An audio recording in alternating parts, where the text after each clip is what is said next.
નમસ્કાર ખેડૂત મિત્રો, ખેડૂત સેવા ભાવતાલ ચેનલમાં સ્વાગત છે। નવો જો ચેનલને સબસ્ક્રાઇબ કરીજો, બેલ આઇકનને પ્રેસ કરી દેજો ભૂલ્યો જેથી કરીને હવામાન વિડીયો તમને મળી રહે। હવામાન વિભાગ જણાવ્યું છે કે ગુજરાતીઓ સાવધાન રહેજો, જે 6 દિવસ માટે આપ્યું એલર્ટ। જે આગામી 5 દિવસ માટે સૌરાષ્ટ્ર અને કચ્છના કેટલાક વિસ્તારોમાં હીટવેવની આગાહી આપવામાં આવી છે।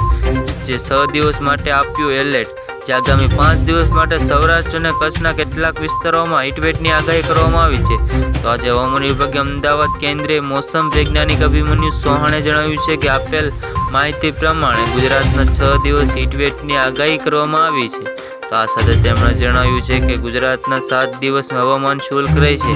આ સાથે આવનારા 7 દિવસ લઘુત્તમ તાપમાન મહત્તમ તાપમાન કોઈ મોટો ફેરફાર નથી થવાનો। હવામાન વિભાગે એ પણ કહ્યું છે હીટવેવની આગાહી જણાવ્યું છે કે આગામી 5 દિવસ માટે સૌરાષ્ટ્ર અને કચ્છના કેટલાક વિસ્તારોમાં હીટવેવની વોર્નિંગ કરવામાં આવી છે।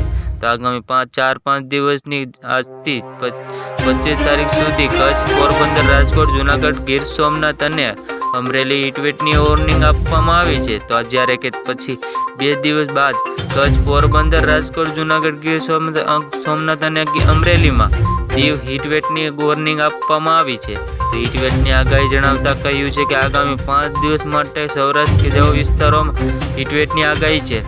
હવામાન નિષ્ણાત અંબાલાલ પટેલે પણ આગાહી કરતા જણાવ્યું છે કે હવામાન નિષ્ણાત અંબાલાલ પટેલે કહ્યું છે કે સાથે કમોસમી વરસાદ થવાની પણ આગાહી કરવામાં આવી છે। તો હવામાન નિષ્ણાત અંબાલાલ પટેલે આગાહી કરવામાં આવી છે તારીખ 24 દરમિયાન રાજ્યના વિવિધ ભાગોમાં હળવા મધ્યમ વરસાદની આગાહી કરવામાં આવી છે। તો 26 માર્ચ સુધી વાદળછાયું વાતાવરણ જોવા મળવાની શક્યતા છે। દરમિયાન કિનારો ભાગોમાં પવન વધુ રહેવાની પણ શક્યતા છે।